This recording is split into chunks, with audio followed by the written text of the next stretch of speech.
Hi, everyone. My name is Marie Vandewalle, and I'm a plant ecologist by training and a senior scientist at the Helmholtz Center for Environmental Research, the so-called UFZ in Leipzig, Germany, where I'm leading a research team on biodiversity science policy interface. In the context of this session, I'm the head of the Eklipse management body, and also relevant to this session, I am one of the two scientific co-coordinators of the BioAgora project, aiming at setting up the EU Science Service for Biodiversity, and which will be presented by my colleague, Kaisa Koronen-Kurki, right after my presentation. Together with my colleagues, Juliette Young and Alan Watt, we are also the responsible team for the science policy activities of the Alternet network, which I'm going to give you a very short overview. And after this quick overview, I am very delighted to have been given the opportunity to present you Eklipse, which is one of the flagship science policy interface activity of Alternet, and to introduce you to its key contribution in transforming processes within and between science and policy.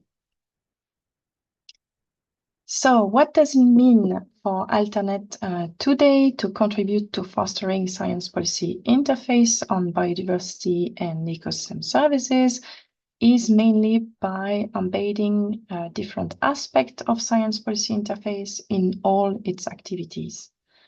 Citing the adopted definition on science policy interface by Alternet from Sibyl van den Hoof and Jung et al. From the Spiral project, it is very crucial for Alternet to contribute to develop knowledge jointly to enrich policy and decision-making processes and also research, but also Alternet is aiming at improving the quality of knowledge that is transferred and improving the knowledge flow, which will lead to learning and ultimately influencing decision and changing behavior.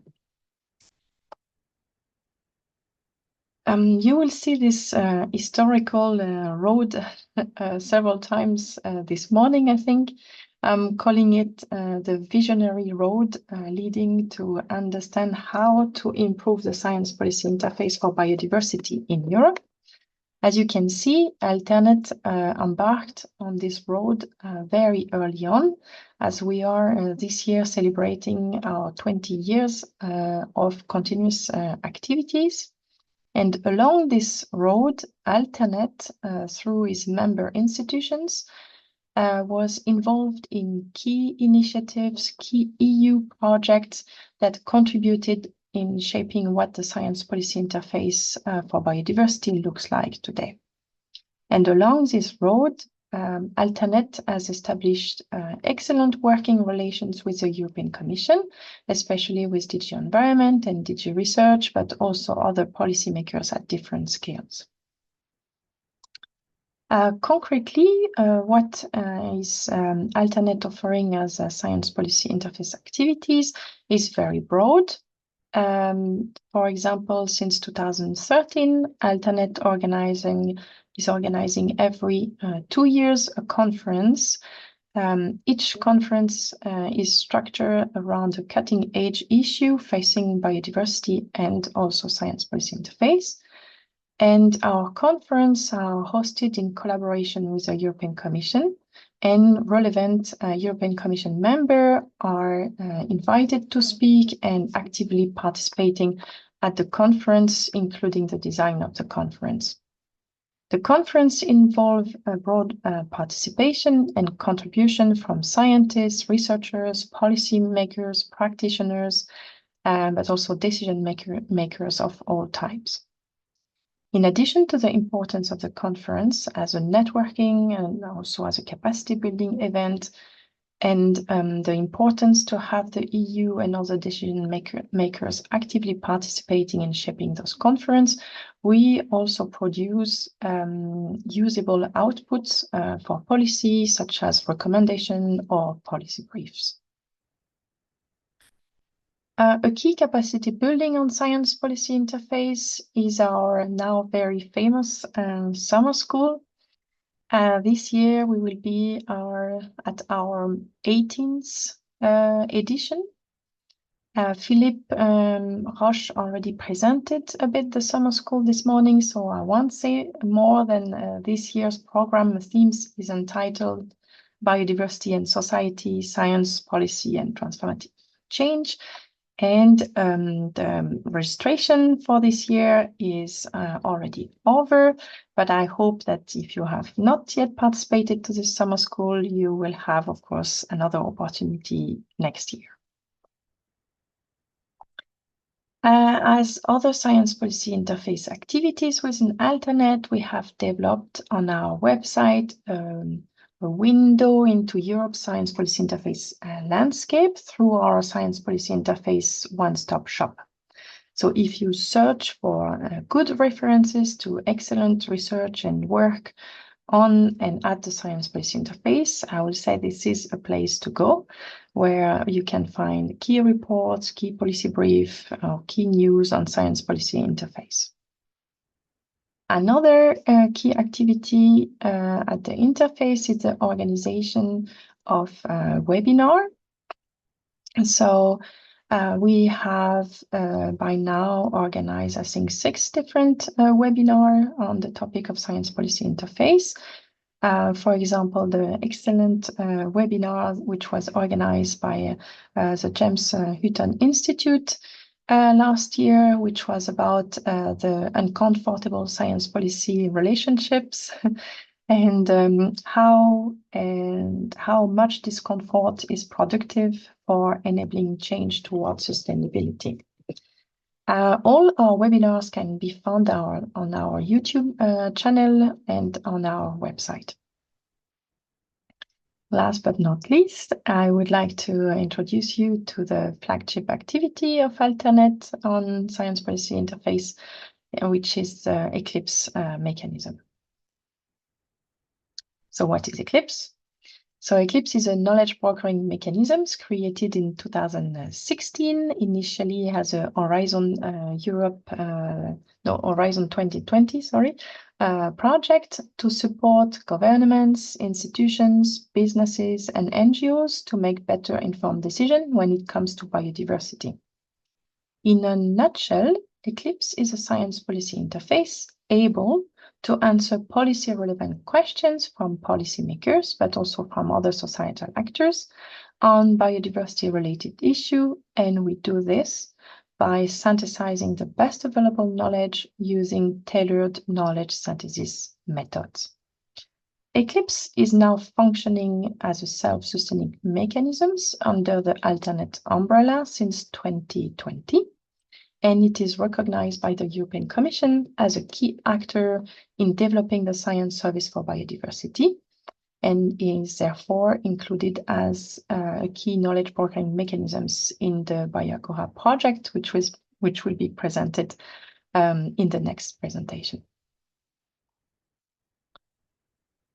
As a spoiler alert, the main outputs of Eklipse are a set of ethical, credible, transparent, and jointly developed products, such as our now 18 evidence reports that have been addressing specific topics in response to societal and policy needs.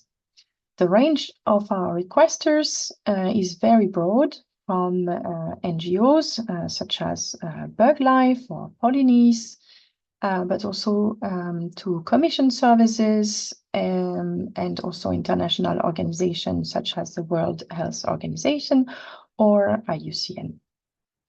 To evaluate our scientific impact, we are constantly recording the citation of all our evidence reports, and so far we have collected more than 1,300 citations of our first 6 evidence reports, because it takes, of course, time to record such a citation.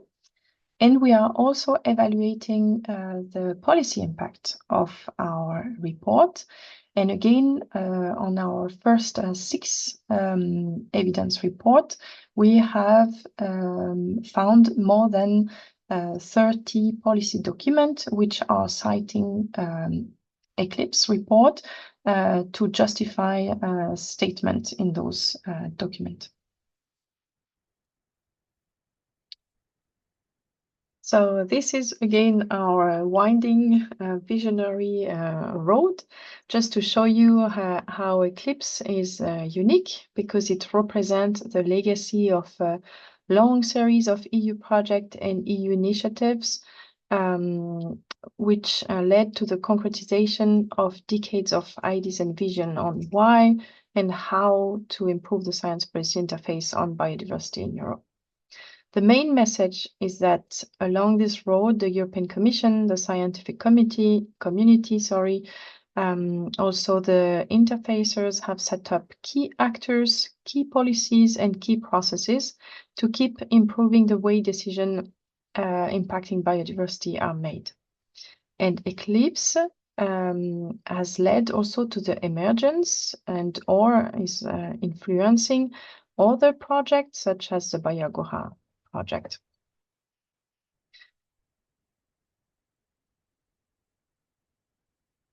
This is Eklipse in a nutshell, with all its added values. So first, Eklipse has 5 main functions, with the main being, of course, the function of answering key questions from policy and of society by mobilizing and synthesizing the best available knowledge and expert. What makes Eklipse different is its robust process when answering the need for evidence in order to ensure that the knowledge synthesized will be perceived as credible, relevant, and legitimate, so that we can use Eklipse mechanisms in case of contested issues. Eklipse has also a strong focus on networking through building the network of network and organizing capacity building events. Another key added value is that Eklipse has a dedicated method expert working group advising on the best knowledge synthesis method to answer every request. And last but not least, we built all our activities on a very strong ethical infrastructure. This is the Eklipse process. Our functioning unit is, as you have heard by now, called a request. A request in Eklipse jargon means an identified policy-relevant knowledge need that requires an in-depth analysis or consolidated views from science and other knowledge holders. Once selected, but before to decide to process it, the request goes through what we call a scoping phase. And this scoping phase is very crucial in Eklipse. It is there to ensure that the question is policy relevant and that it is framed so that it can be addressed by adequate knowledge synthesis method, and also it is there to avoid any duplication of existing effort. The scoping phase is a period of intense dialogue between Eklipse and the requesters to ensure to truly understand the need of the requester behind this question, behind this identified knowledge needs, and also to ensure to lay the ground for future impacts of the results. Once we refine and reformulate the request, and when both refinement and reformulation are agreed upon by both requesters and Eklipse, Eklipse then launch a call for experts to set up an expert working group who will then start the answering request process. First by developing a method protocol, then by writing a final synthesis, which both method protocol and final synthesis will be peer reviewed and also consulted openly. Eklipse outputs, as I mentioned, are really jointly developed evidence report addressing specific topics in response to societal and policy needs. Important to understand is that the request doesn't impose itself on Eclipse. Eclipse has a very long list of strict criteria before accepting any request.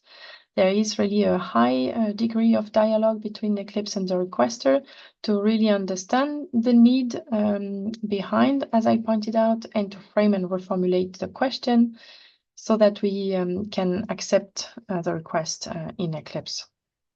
The first, for example, criteria, which is very important, is to ensure that there is a clear mandate and a strong willingness from policy or societal actor to follow the Eclipse process and to contribute to the dissemination and to have a plan in order to ensure the uptake and the impact of the outputs.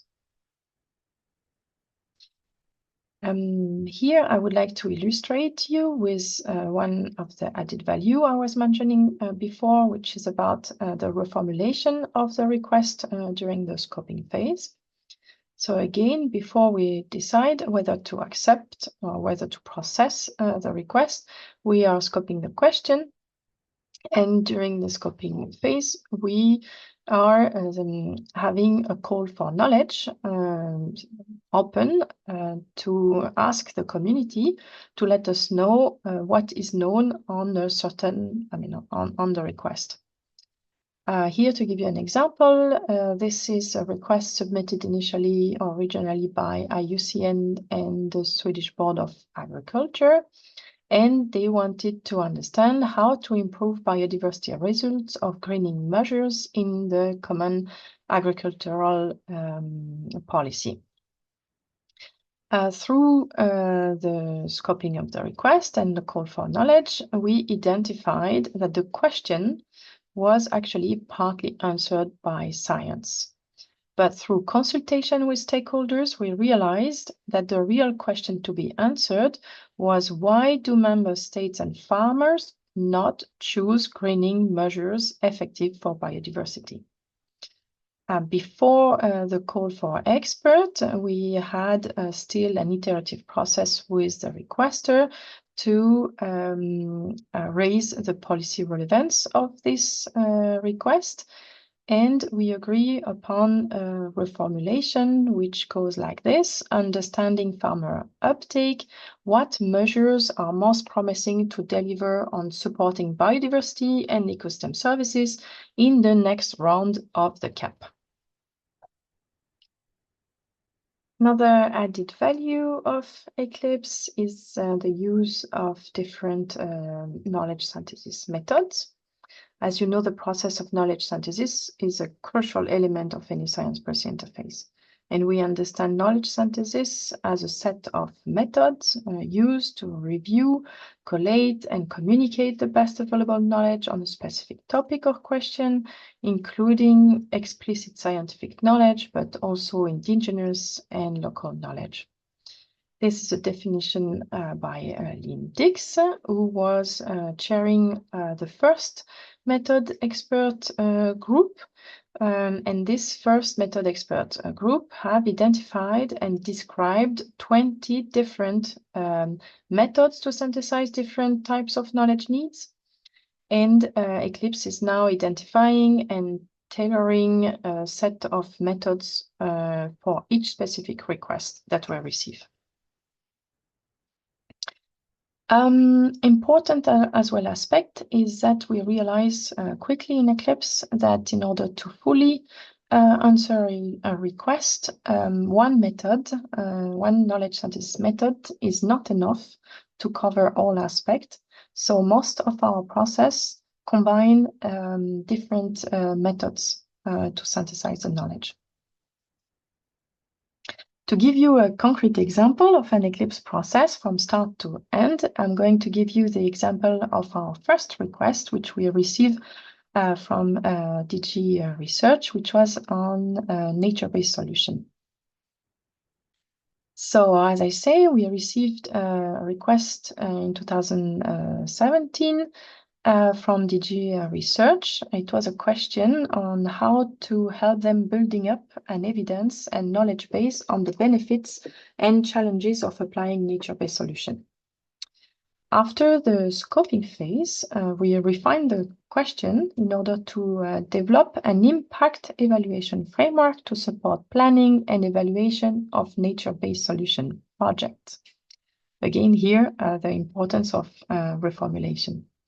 So from the call for experts, we had 117 applications. And then we selected the best 15 experts, which were selected by our knowledge coordination body. And then our method expert working group advised the expert working group to use 2 complementary knowledge synthesis methods to answer this particular request. Both method protocol and synthesis review were peer-reviewed by 30 individual reviewers. And the final report has led to different types of outputs, like scientific papers, European Commission brief, podcast, and so on. The whole process took 8 months. So the result is that Eklipse succeeded to provide DG Research and Innovation a framework for research on nature-based solution.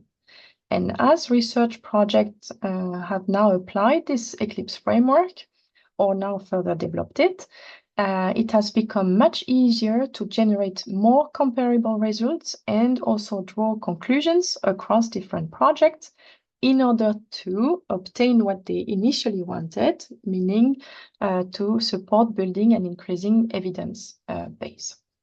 So this framework has been used by over 15 million worth of euros of Horizon project across Europe, but also in a couple of nature-based solution projects globally.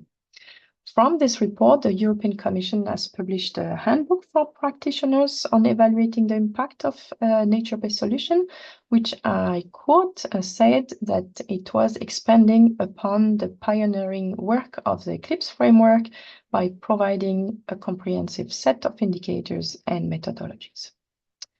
I'm just giving you some other example of Eklipse report. This was submitted by the French Ministry of Ecology and the World Health Organization, and they wanted to understand the impacts of green and blue species on mental health.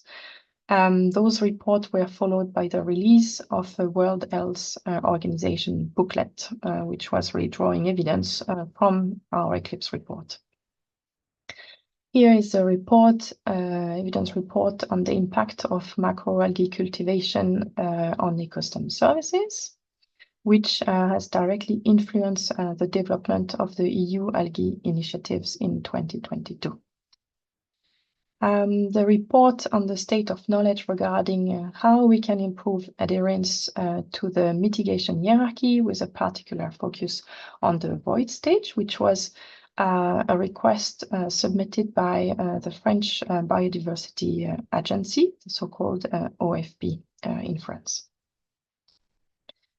A key also flagship report is our report launched last year, at the end of last year, which is about an evidence report on biodiversity and pandemics, which was also covered by a webinar, by an Alternet webinar, which you can also find on the Alternet website. We have today 2 ongoing requests. One which is finalizing today. You will hear all about by Ina, who will present you this evidence report. So I'm not going to tell you more than that, just some teasers. And then we have another request coming from DG Environment, who are interested to understand the cumulative impacts of offshore wind farm expansions, consequences and solutions for achieving good ecological status across European marine waters. We had a call for experts out. The deadline was last Friday, and now we are in the process of selecting expert. And I'm also happy to tell you that there will be a call for review of the method protocol out already in July. So if you want to contribute, this is still a good way to contribute in this process.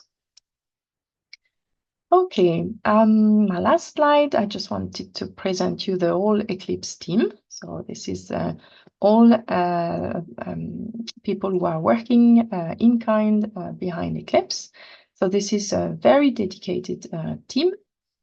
There are different governance bodies in Eklipse. All Eklipse bodies have a clear role in the Eklipse process.